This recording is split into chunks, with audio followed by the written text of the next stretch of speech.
Hello and welcome to Burnt Cookbook Party, an original Pathfinder campaign set in a unique fantasy world where 4 heroes of varying skills, attractiveness, and stupidity race against time to prevent a war. I'm Jenna Stoeber and I play Astra Blep, a Faenalin half-elf oracle who is exactly who she says she is. I'm bringing different energy to this intro. So mad. Oh, she's so mad. I thought it was the same. Like she just saw Oppenheimer. Yeah, right? How dare you suggest I would see that movie in theaters, Justin? She just saw the word. That was enough. And I'm joined by Andrew Hansen, playing Johnny Brightchild, a hot and sunny Ifrit Resource Ball paladin, eager to help and flex. He's back. Caitlin Stayduhar playing Patty Hertz, a ratfolk ranger dandy with a nose for gossip and cheese. And I am Paul Luetkemeyer, playing Zelf the Elf, a battle chef carving a name for himself in the high-stakes world of magical cooking. I just got to say, I was on pins and needles afraid that somebody else was going to have a different character intro. I was going to say that I'm playing Manny Meadowsweet, but I veered at the last second. You wouldn't get us so excited and then tell us Right? it's not Yeah, real. I just couldn't. That's too mean. Only Justin can. And we're, of course, led today and for the rest of all time by our illustrious and devious GM and world builder, Justin Green. Justin, how you doing? I'm excited. It's our 50th episode. Yeah. What is that, Diamond? The Diamond episode? Justin, how did you perfectly plan and pace this show so that it would land 50 episodes at our first time loop? How'd you do that? I'm going to say that I did that on purpose Yes, definitely. That's how he did it. by manipulating everybody for 2 years to make this work out nicely. Masterful. It worked. Justin, are you ready? Are Justin. we going to do this? Are we going to do this? I don't know. I don't know. What if we say no? I don't know what to expect. I'm so nervous. Man, our story today begins in the world of Irisol. Aptly named after Iris, the goddess of beginnings, Irisol is home to 3 mighty countries united and thriving under the banner of the Triad Nations. However, for now, we'll focus on just one of them, Berwyn. Berwyn is a lush and forested region where nature is interwoven into the very foundations of its cities, none more so than the overcast wizard city of Faenalin, constantly enveloped in a layer of fog that rolls in from the whispering woods.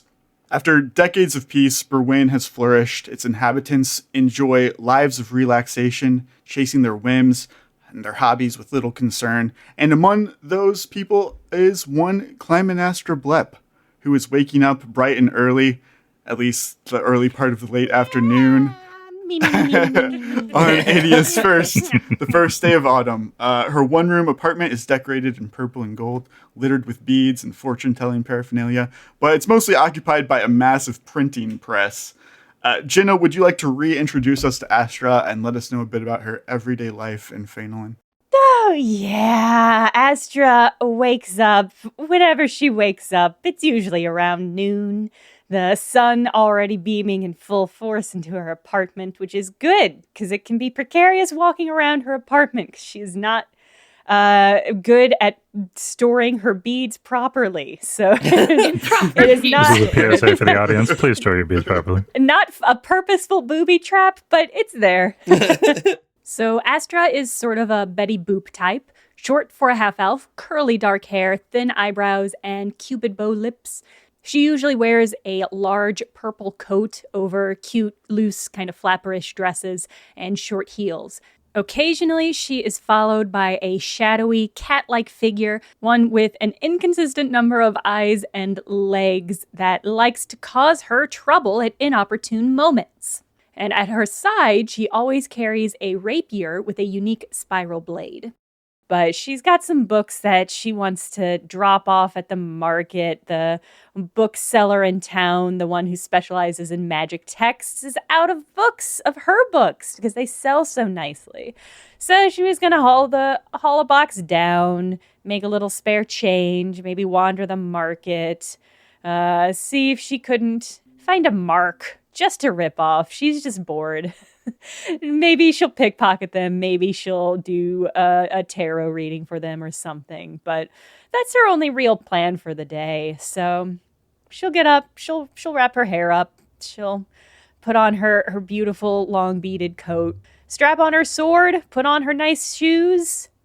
See what this world has in store for Astra Blep. Astra's apartment is located in a maze-like shopping district of Faenalin that's known as the Wizard's Bazaar, which is sort of like Seattle's Pike Market meets MC Escher.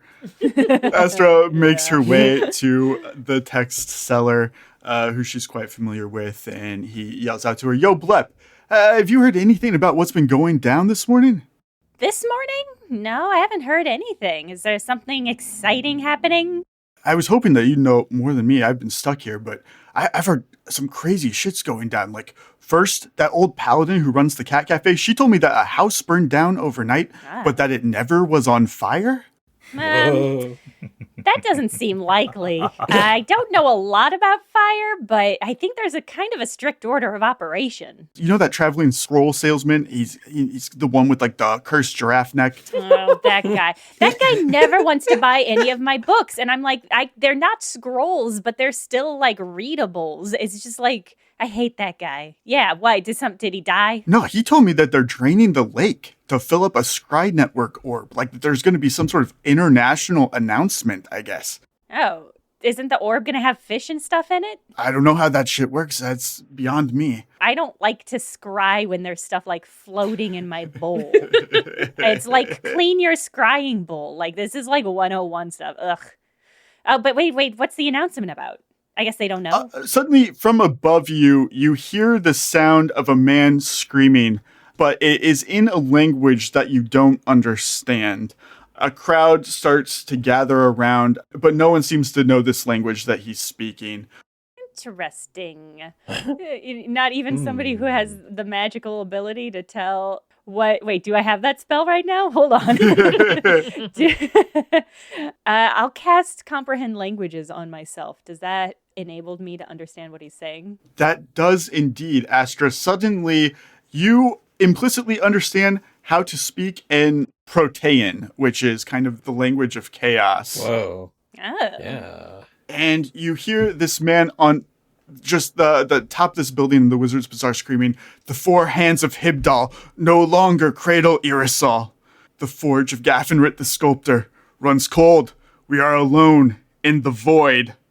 And then he throws himself off of the top of the building. Oh my god. Holy shit. God. He lands with a thud in the street. People scream. Some run towards him, some away. Oh my god. I hope somebody else casts Comprehend Languages because I was not paying attention to what he just said. Uh-oh. Well, okay. Yikes. Well, ugh. Did you see that? That was wild. Yeah, did you know what he was saying?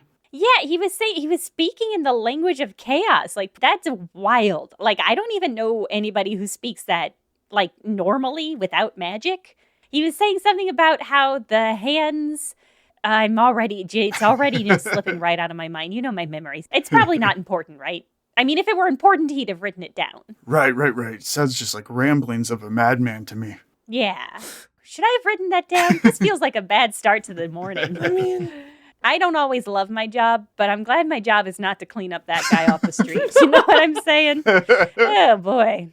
The day continues on. You do hear from more people than just the text seller that they're building a Scry Network orb.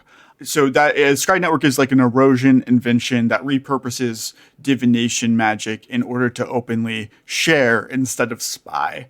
And it's based out of the underwater city of Neptus, which is like the Hollywood of Irisol. Cool. And it allows them to kind of spread their art across the world. Unfortunately, the magic required is quite complex and expensive, so it's still pretty rare.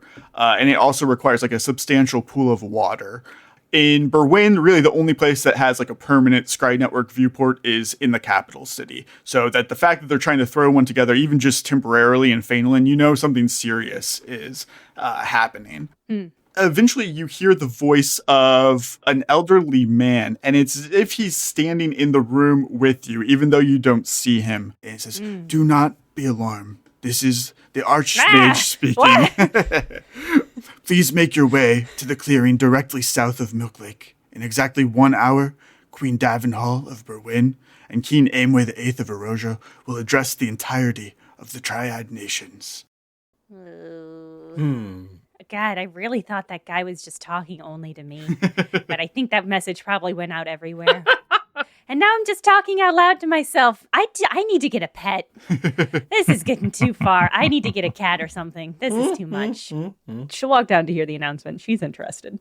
On your way there, Astra, you pass by your apartment and you see waiting for you are 2 half-elves. And they look a bit like you, maybe a bit older. And these are your parents. Do you want to describe them a bit, Astra? Finally. Oh, yeah. Wait, I totally forgot what we named them. They are named Posthumous and Scritch Blep. What the hell? Oh my god. The Scritch Blep.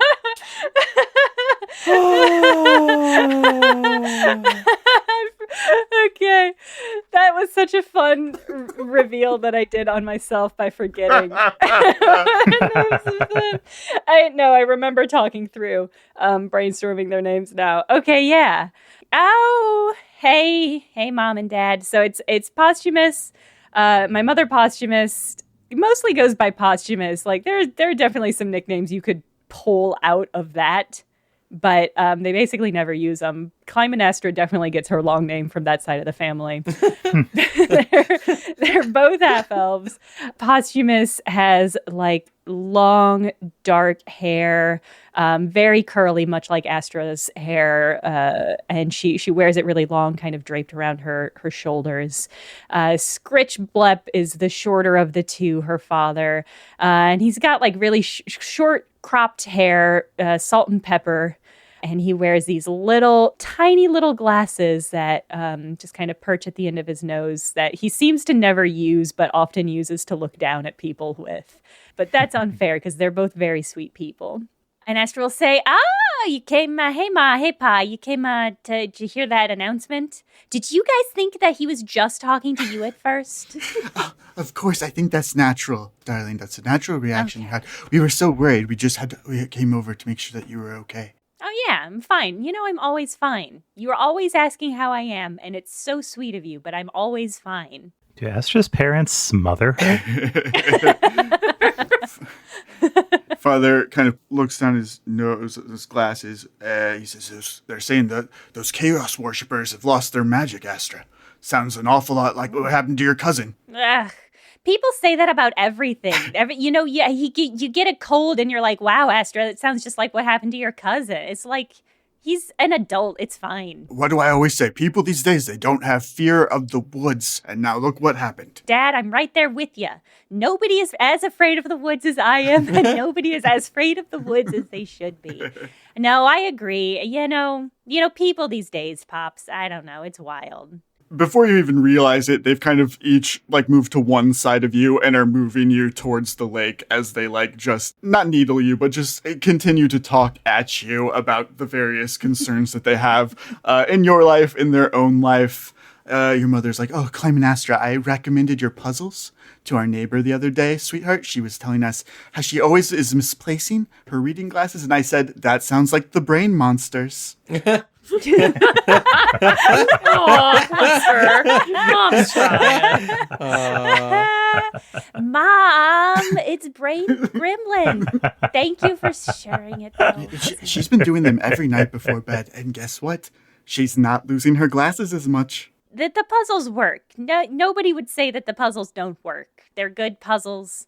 And I'm proud of the work that I've done putting them out with my own 2 hands. Thank you for telling them to use it. She was asking me, what else has your daughter written? And I told her all about your stories. You were always writing your stories when you were a kid. We love those stories. This just got too real for actual Jenna. Astra, you've got to start writing the stories again. Yeah, Mom, you're not in the business. You don't know that there's just not as much of a market for that, everybody wants their brain gremlins to be taken care of. Everybody wants puzzles, something that's going to solve all their problems. Nobody just wants like nice little stories about happy rabbits and cats that live together and they have a beautiful time and they eat food from the garden, but the gardener doesn't care and there's just there's no space for that in the market, Mom. You arrive at the lake. A gigantic crowd has gathered, making up not just Faenalin's population, but also the nearby town of Thune. You can see a couple clerics of Hibdal are front and center. Thune has a church of Hibdal there. Over the lake, a large telekinetic sphere has been summoned, and they're filling it with lake water. This sphere is like 15 feet by 15 feet in diameter, the kind of orb that you might see like a cat running rampant through a market in at some point in your life. It's magically held up by several arbiters and the high mages that represent the arcane, divine, and bardic schools of magic, filling it with water and magically maintaining a connection to the scry network. Are there fish? Are there visible fish in the water? There are fish. There's a couple fish that get in there, no! regardless of them trying to keep it out. Terrible. Nasty. As you're watching them put this together, as you get this itchy feeling like someone is watching you. And sure enough, as you look around this crowd, you spot two individuals with their eyes locked on you, whispering between each other. They look maybe about your age, maybe a few years younger. Both have shoulder-length black hair. The girl's well-maintained and voluminous, while the boy's is quite greasy. They're really leaning into the Faenalin goth aesthetic, but beyond that, you do see some familiar similarities between them as well, and the slope of their noses and their pointy chins. The girl realizes that you have caught them, and she puts on a fake smile, and she waves apologetically. She's like, please forgive us. We didn't mean to stare. We just really love your sword. I've not seen anything like that before. Oh, thank you. Yeah, I mean, it's beautiful, right? It's such a unique piece. It really is a statement piece that I just always wear because I think it just it really elevates any outfit I'm wearing, I know you've got the classic goth look, and I totally respect just staying with the classics. The thing that's super popular that everybody wears. But I think it's just it's nice to sort of stretch your wings a little, which is why I've got this, this kind of flappery vibe. I think it's just, helps you stick out in a crowd. Oh yeah, I love it. If you don't mind me asking, where did you get it? Oh, this dress. So I got this dress secondhand from I meant the rapier.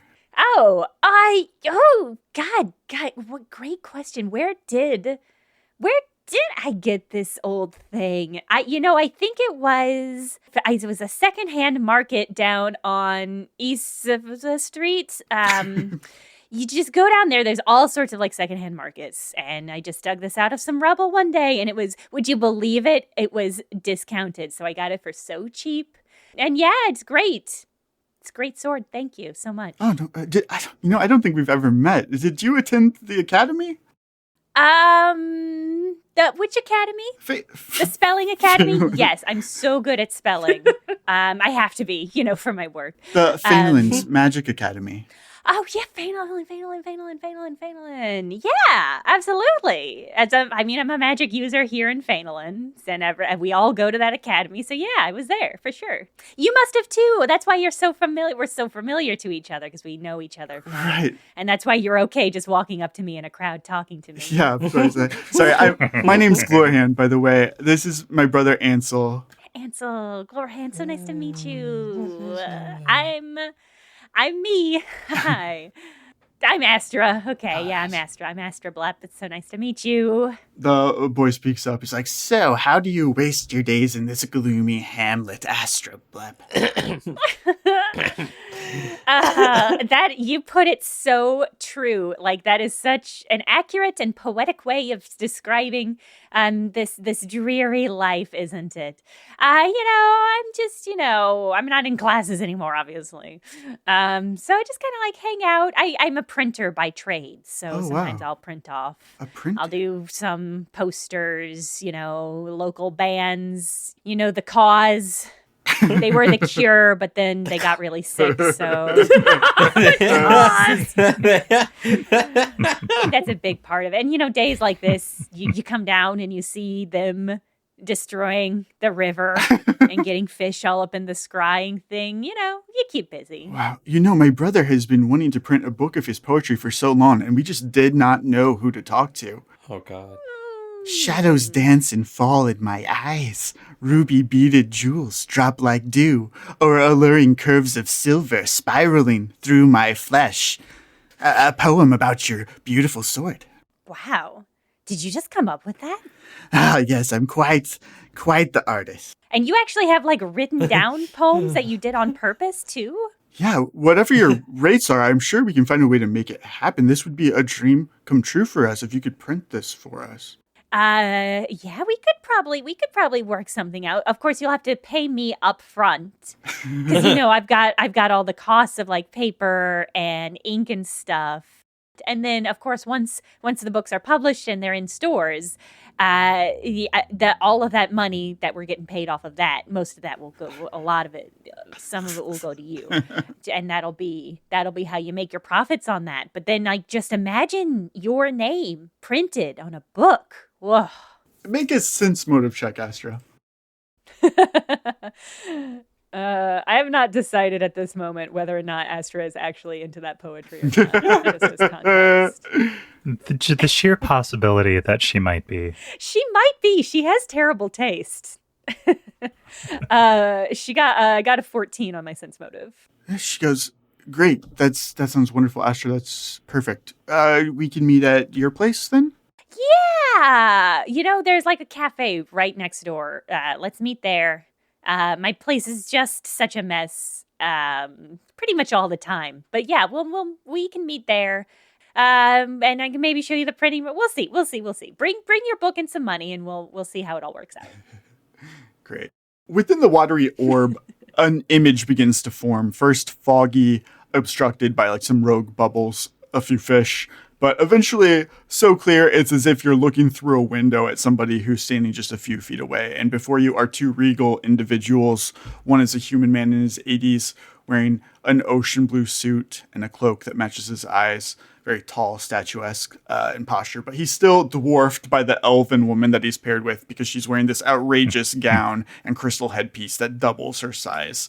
Astra, last loop, you rolled a natural 1 on your ability to recognize this person. So you're a bit confused, but your mom leans over and is like, wow, Queen Davenhall and the King of Erosia together. This must be serious. Oh, King and Queen. You don't often see them together, right, Ma? The Queen speaks. She says, citizens of the Triad Nations, as your King and Queen, it is our duty to deliver news to you, both good and bad. Some of you have probably already heard whispers from the followers of Hibdal within your communities. Unfortunately, I can confirm that they are true. While the exact fate of Hibdal is yet unknown, what is clear is that his presence on Irisol is no more. Whoa. As of now, no other faiths have experienced similar conditions, and we have no reason to believe that they will. It is important that we do not panic until more information is available to us. But rest assured, our countries will do everything in their power to uncover the truth and restore the followers of Hibdal. With that in mind, let me introduce you to Berwyn's Archmage. And a wizened elf with a long gray beard and powder blue robes takes their place.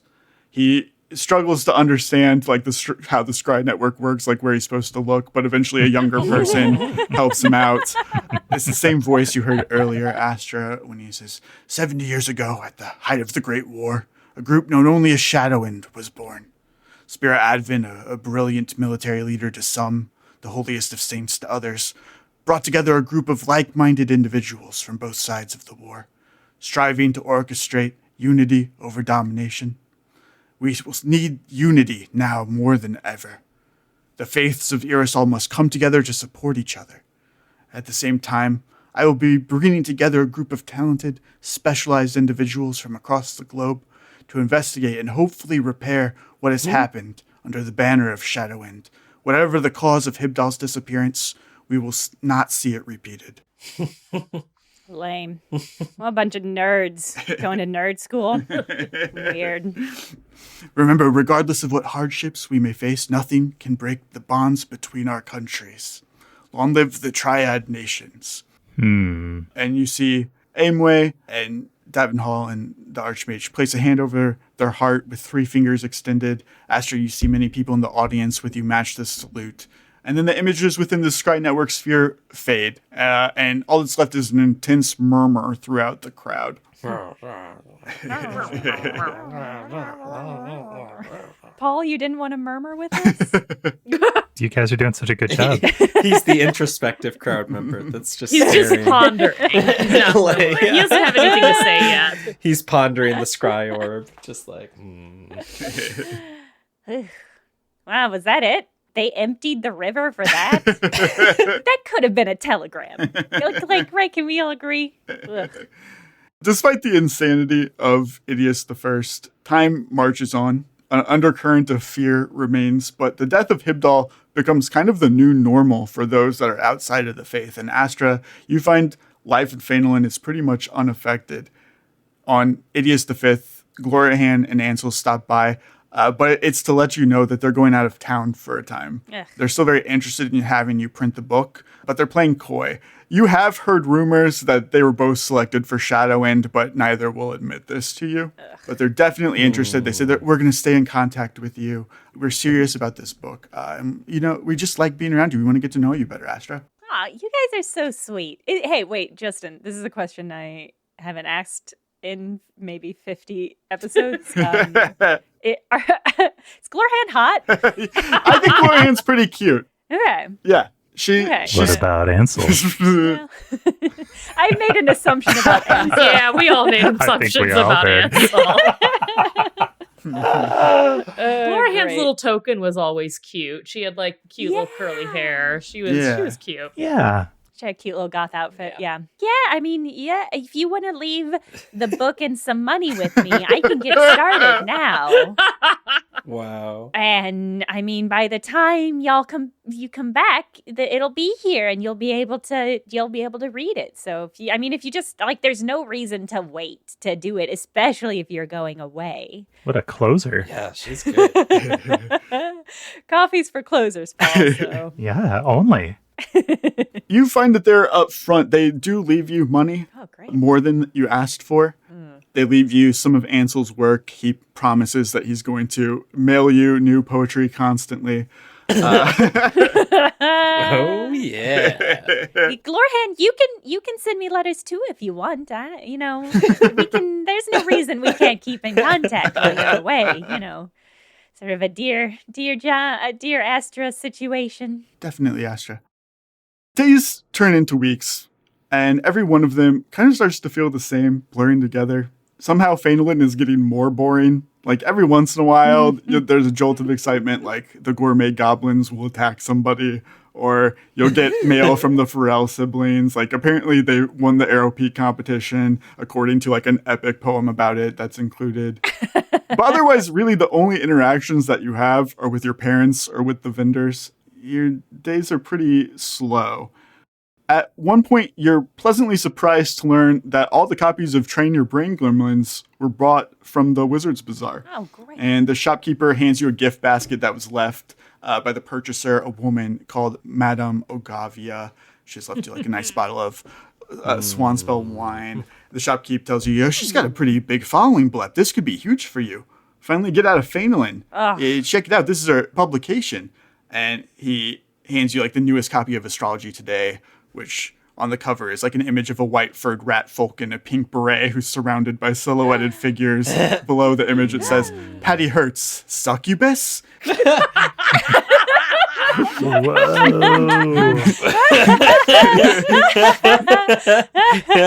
Meet the 9 or 10 mind-controlled men obeying her every command. Oh my shit. I can't wait to meet those. Incredible. Astra will be like, oh, wow, look at this bottle of wine. Hey, you want a glass of this? I mean, I have no real reason to keep a hold of it. I know it's magical and stuff, but it's like, why not just pop it open now? We can have a drink together. He's like, oh, yeah, sure. I guess that's cool, Astra. But I mean, you're a little young for me. Oh boy, this is so embarrassing. This is so embarrassing for you. Oh man. No, I'll just find somebody to drink with. Somebody who's a girl, because that's who I'm into. So gruff luck, old man. Do you need more Brain Gremlin books? I can bring some back for you. I'll just assume this is a yes. She's backing away. With the bottle, she says this. I'll just bring some. Okay, bye. Astra, master of social interactions, as always. Well, she doesn't have the powers of succubus Patty Hearst.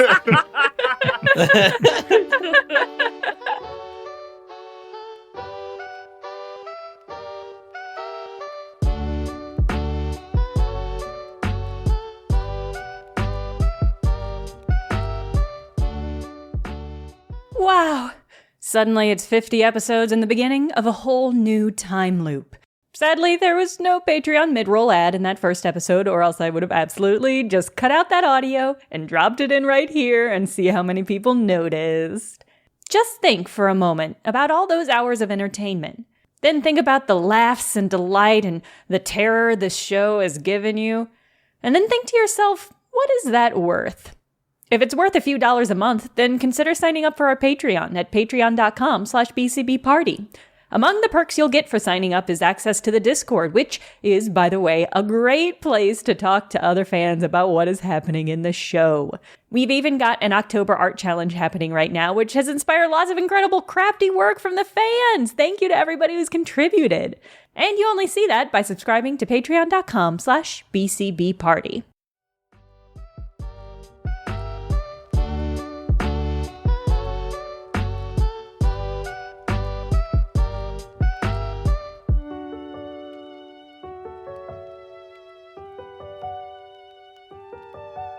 At the end of the month, you get another bit of interesting mail. Like, there's another poem of Ansel, of course, but you also get an envelope from the Irisol Traveling Circus, and inside you find a flyer advertising that the circus is coming to Faenalin tomorrow.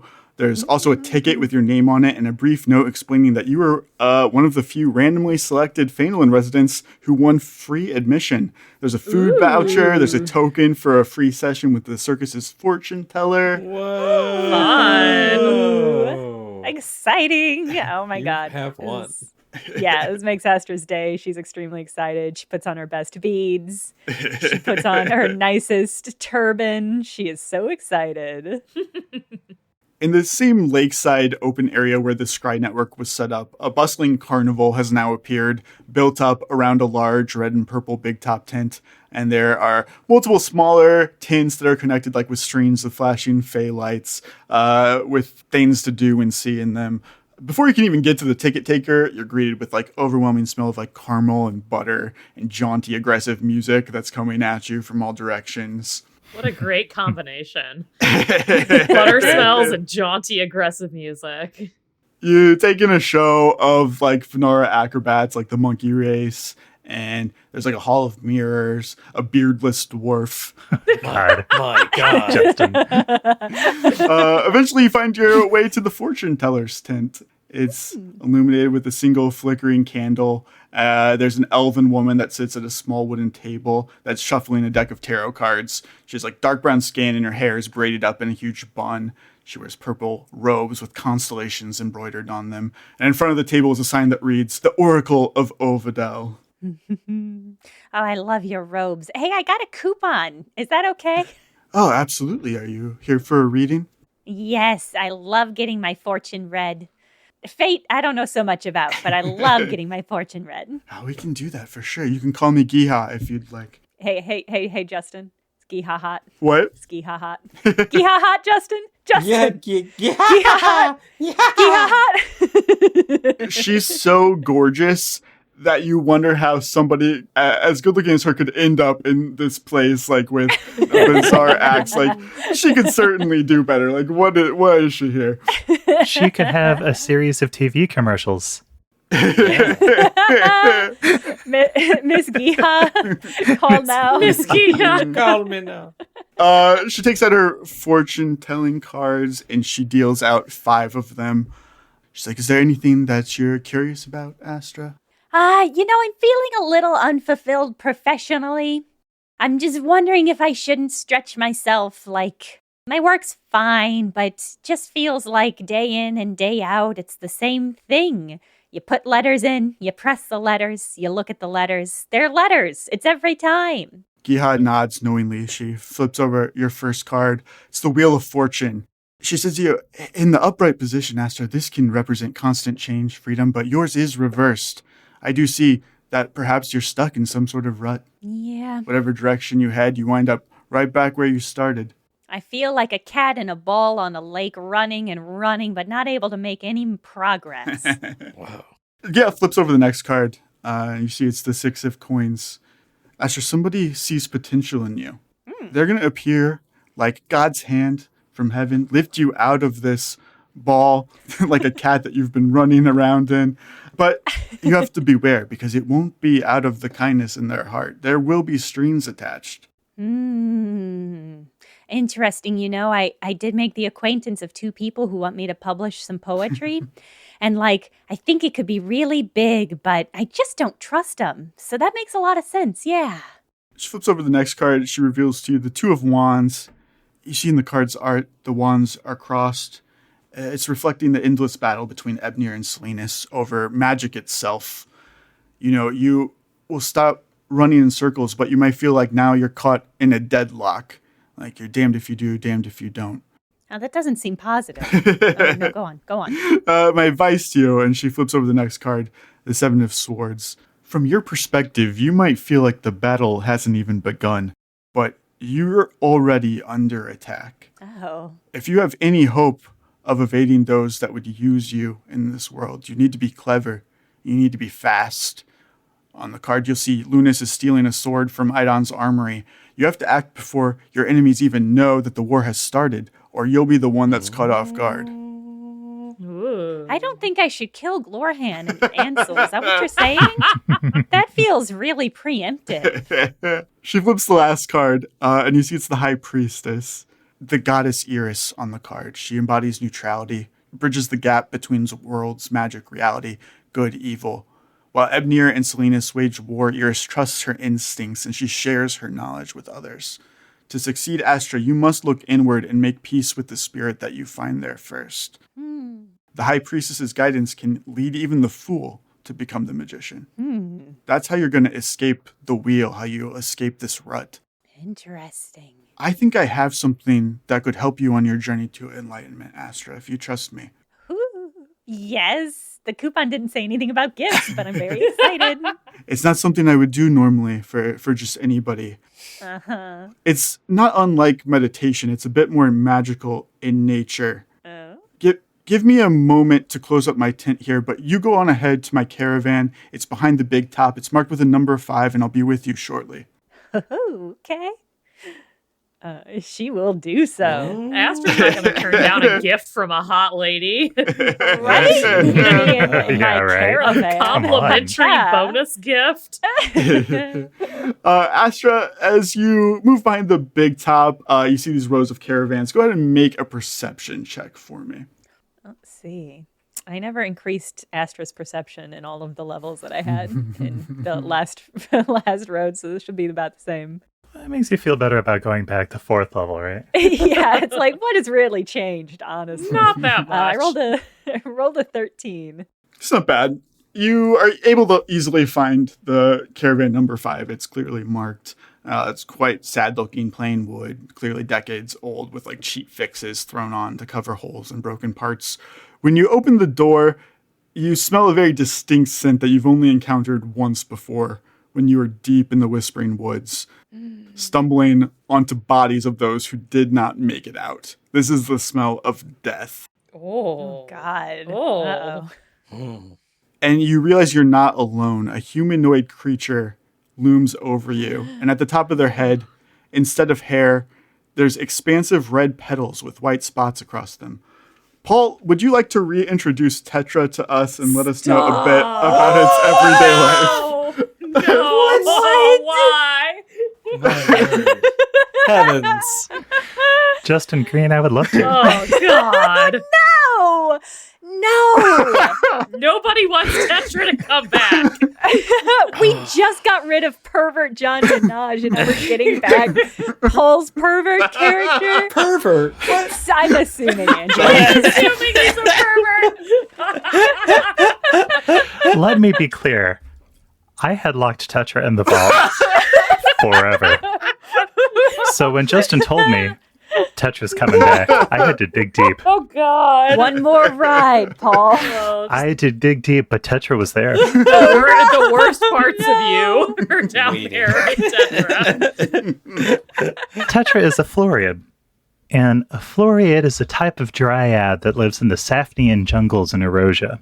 And what makes them unique is that they have a floral theme. They're often more vibrant with hair made of colorful aromatic flowers.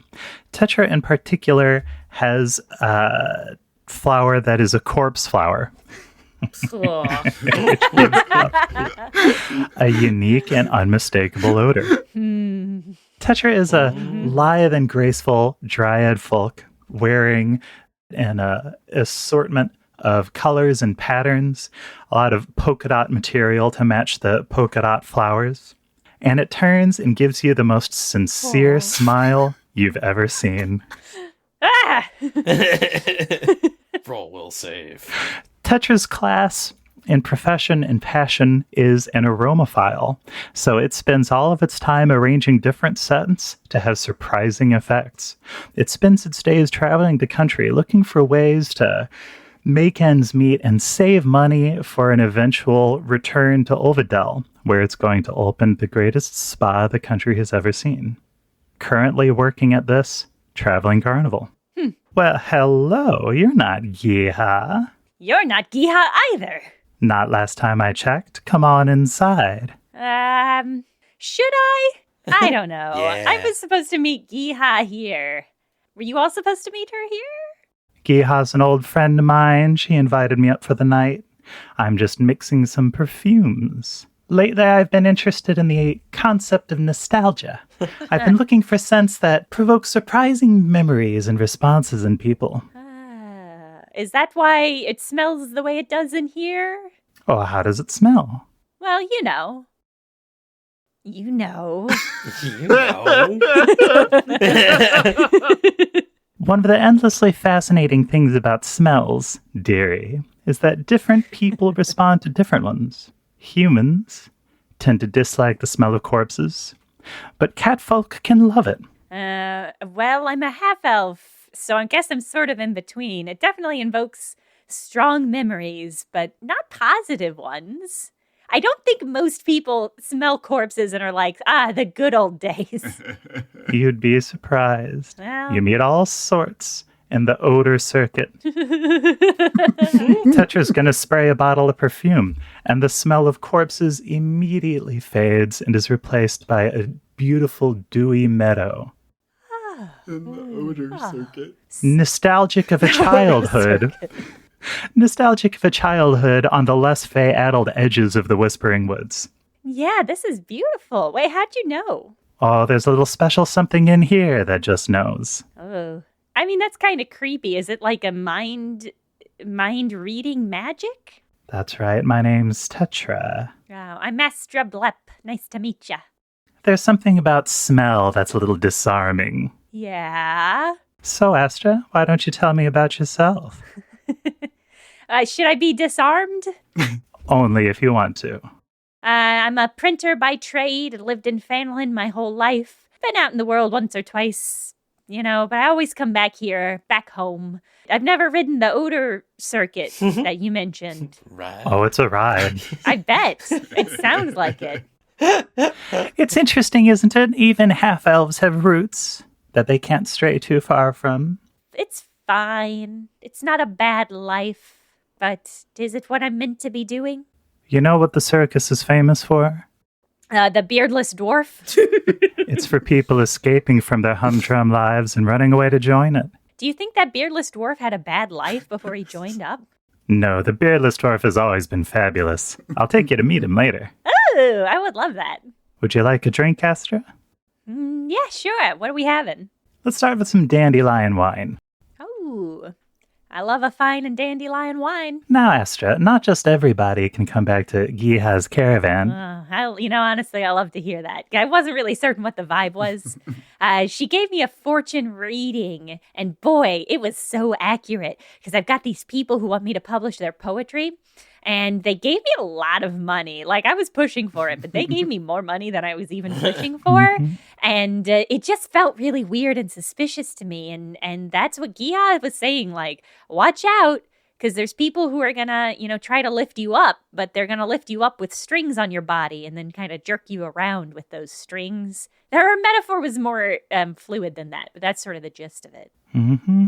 Mm-hmm. And as Tetra listens, it starts getting out different bottles and tinctures and lining them up along the shelf next to Astra.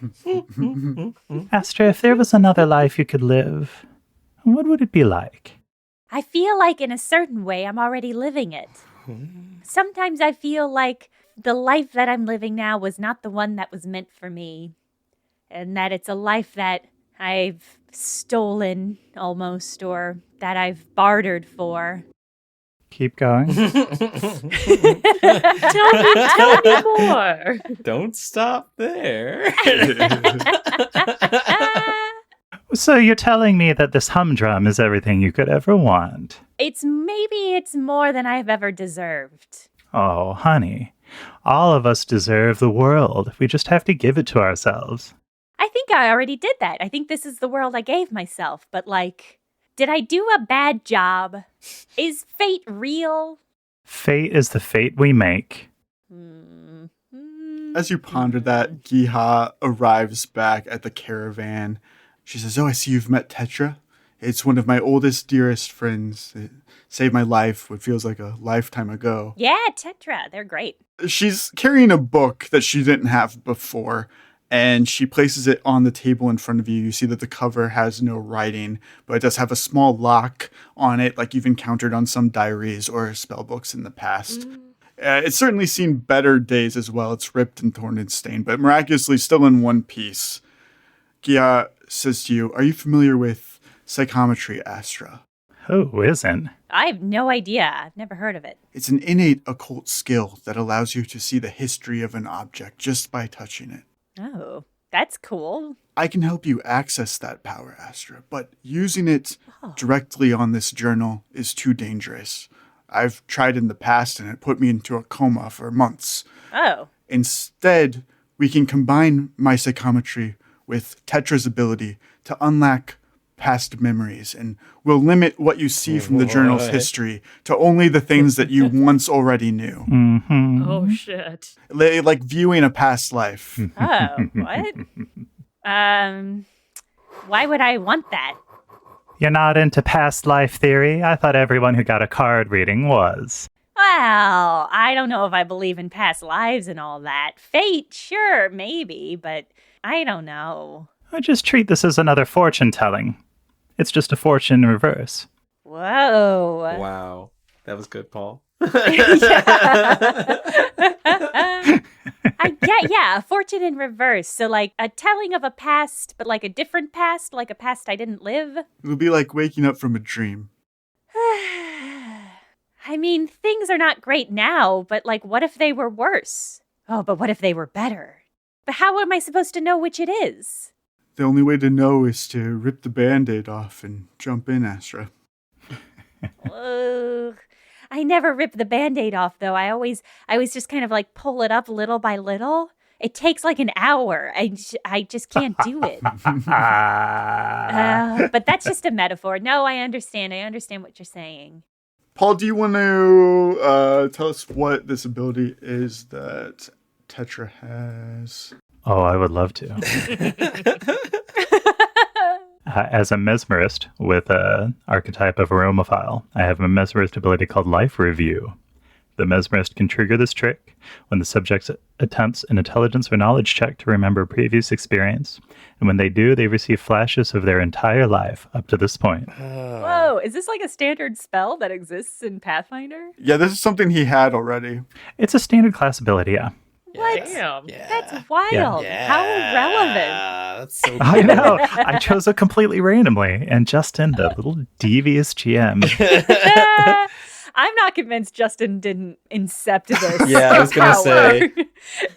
So Pathfinder has like secondary psychic uses for all of their normal skills, and the psychic occult use for appraise is psychometry.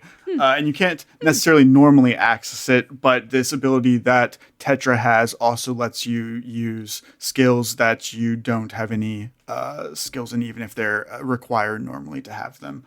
So it will let you use this, and I think that it also will give her a bonus, your bonus, or something like that, Paul. Is that right? If my charisma check is higher than her intelligence check, then I can substitute that. What's your charisma? Yeah, my charisma mod is +4. Nice. Yeah, my intelligence is only +2. And that's being really generous. So, Astra, you can make an appraise check with the bonus from Tetra. Okay. I don't have a great appraise. Oh, but I rolled a 20! Oh, very nice. Let it be known to the listeners that Oh was a my natural 20 on the first roll. Is fate real? Wait a minute. Tetra produces a bottle, holding it out to Astra, and says, "Of all the senses most connected to memory, scent is the strongest. The things that make up smells also make us up. And the most subtle, smallest thing can trigger a flow of a part of our lives that we thought was gone forever. Take a little hit of this, honey." Woo! Did you say I'm made of smells? Oh yeah. Oh yeah. Oh, it's true. Oh, And we can wow. get into that later. Okay. Maybe over a drink or two. Yeah. All right. So I just drink this? Just a sip or the whole thing? Oh, just smell it. Oh. Oh, that would have been embarrassing. Quit yanking my tendril. All right. She'll bring it right up to her nostril and take an indelicately large whiff. Perfect. It's ether. She's out for hours. Justin, take it away. Astra, it's like your eyes are open for the first time, but it's an entirely new sense that you're experiencing that you didn't have before. You have a deeper awareness of time itself, and you remember everything. Shadowwind, demigods, vampires, conspiracies, Johnny Squad, the end of the world. Oh. Everything that you did last loop, you've got back. Whoa. Gyiha says, "I don't want to overwhelm you, Astra, but hopefully now you can appreciate that things are quite dire. And I'm hoping that you possess the knowledge we need to understand what happened to Hibdal." This is not what I wanted. Well. This is not the altered reality that I was searching for. I can't believe you've done this to me. Fuck you for doing this. Are you kidding me? How dare you? You take these memories. You take them out of me and you put them in yourself and you deal with this. Give me the blue pill. No, I want. No. I did not sign up for this, and I'm not interested. Yeah. Astra, I sought you out because you were part of the last squad that Bovil Flaskforge put together at Shadowwind. Presumably the loop where Hibdal was silenced. Bovil blames himself. It took him a while to turn the journal over to me. At least 5 loops have passed since that happened. Oh, God, Justin. God, okay. Whoa. That's, yeah.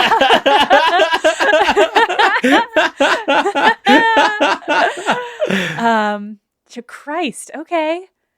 What am I supposed to do with this knowledge? Well, I want you to gather the other members of your party Ugh. and try to reverse whatever happened. I've sent word to them, but you were the closest. I hope you don't mind that I brought you up to speed first. Oh, you know that I mind. Gyiha. You know. You know that I mind. Oh, you.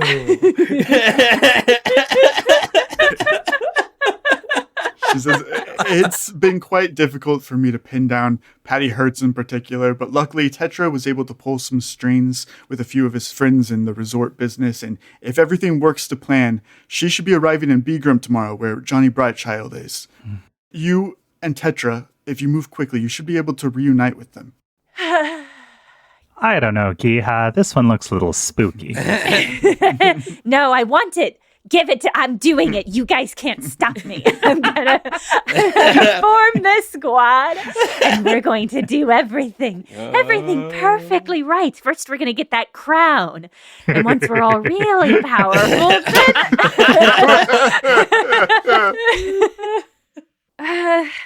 Gyiha, I don't think this is the right thing to do.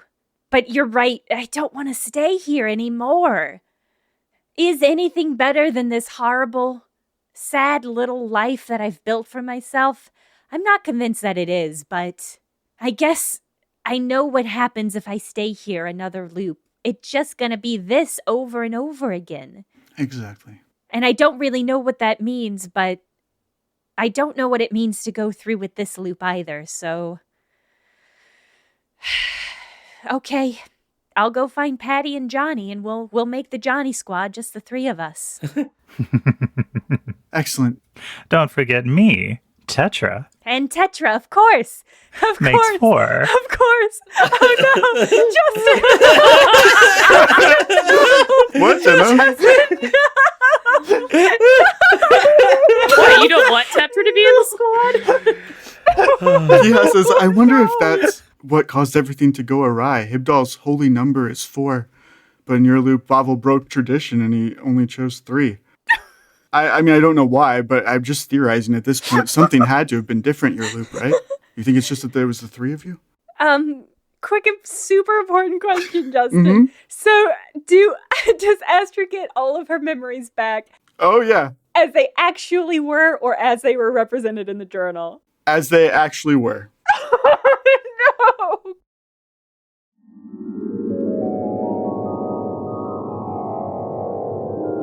Astra, friendship is built on trust, isn't it? So loaded. Oh, God. Yeah, of course, Zelf. That's why we're all friends. I met your cousin, and he wanted me to smuggle him into the game tomorrow. Oh! Would you have a problem if I did that? Huh. That's fun. Meeting some of my extended family, that's so fun. I mean, that's something friends do, right, Zelf? You get to know each other's family. Maybe by accident. I mean, you did it by accident, right? Yes. Well, there you go. We're really good friends, Zelf. I really wish you wouldn't. Since we do know a maniac is going to be at the sports game committing some kind of act of revenge, it would be really cool of you to not put my cousin in danger, Zelf. And that's precisely what I told him. But he wasn't worried. Well, he never is, Small. I mean, you don't get cursed like that if you're really worried about getting cursed like that, you know. So you're saying he's the type of person who gets into trouble and needs other people to get him out of it? I didn't say anything of the sort. What I'm saying is I don't want you to bring him to my sports game. Well, I was just saying that would match the pattern of the time when you saved him from the Whispering Wood. Oh, you've been talking to people around town, huh? See, this is what I was warning you guys about. She'll turn to Patty and Johnny and be like, this is exactly what I was trying to tell you about. There's just people all over the city. They've got this idea in their head about how it happened and what went down, and it's... I'm really ashamed of it, and I wish you wouldn't repeat it, Zelf.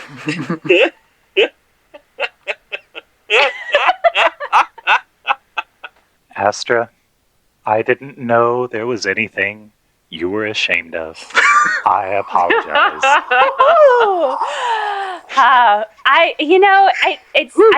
I respect you so much, Zelf. You just seem to have no scruples at all, and I just really wish I could get there, but...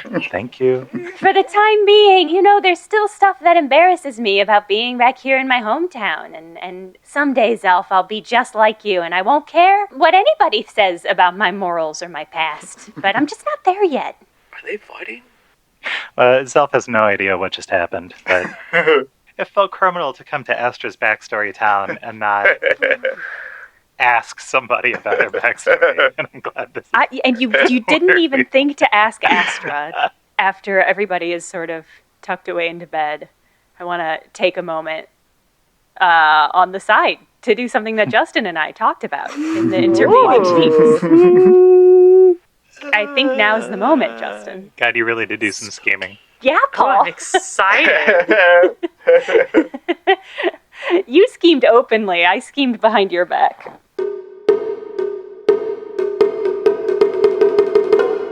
Okay. Jenna, we've put the kids to bed. What?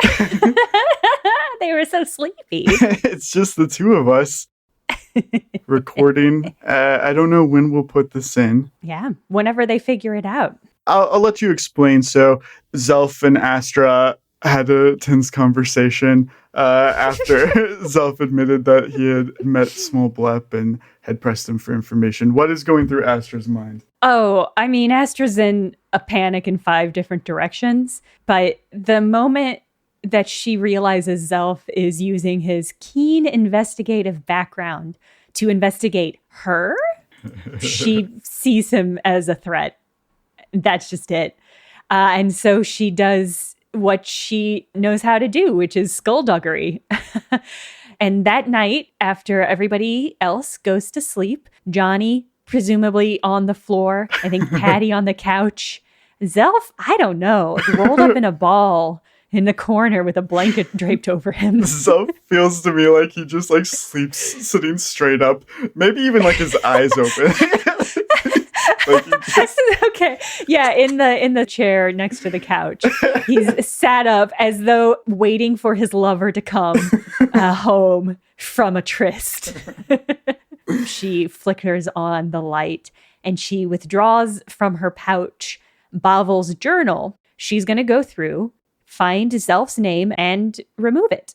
She's just going to erase it from the page in which Bovil has written down their group listing, their names for this round of the time cycle. She's going to make sure that it's so thoroughly obliterated that you can't see like the imprint of the quill on the page. And so it's just the team, as far as Bovil's journal is aware, is Johnny, Patty, and Astra. And that is it. oh, man. Yeah. Man. I hope they don't discover it ever. I hope we make it to the next time cycle.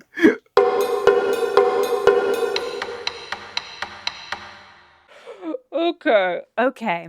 Astra says, yeah, that's so weird. It's so weird that it's just Johnny and Patty and me, but I'm scooping back through my memories of all the great times we had, just the 3 of us, and how everything was better with just Johnny and Patty and me. And there is just like no other element there messing up the vibes or doing terrible things in the background. Tetra, I think you're going to be a great addition. Well, you know, things are turning out just rosy, aren't they? Oh my god. Oh my god. Amazing.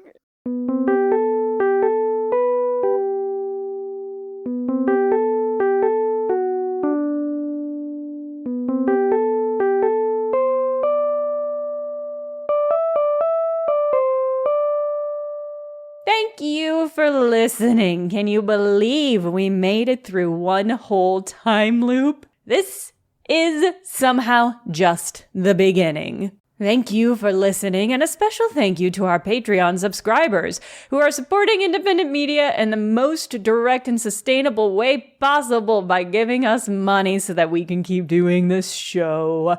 Burn Cookbook Party is Andrew Hansen as Johnny Anaj, Caitlin Stayduhar as Patty Hertz, Paul Luetkemeyer as Zelf, me, Jenna Stoeber as Astra Blep, and Justin Green as GM and World Builder. This episode was edited for content by Justin Green and edited for sound by Akshay Balakrishnan, produced by Jenna Stoeber.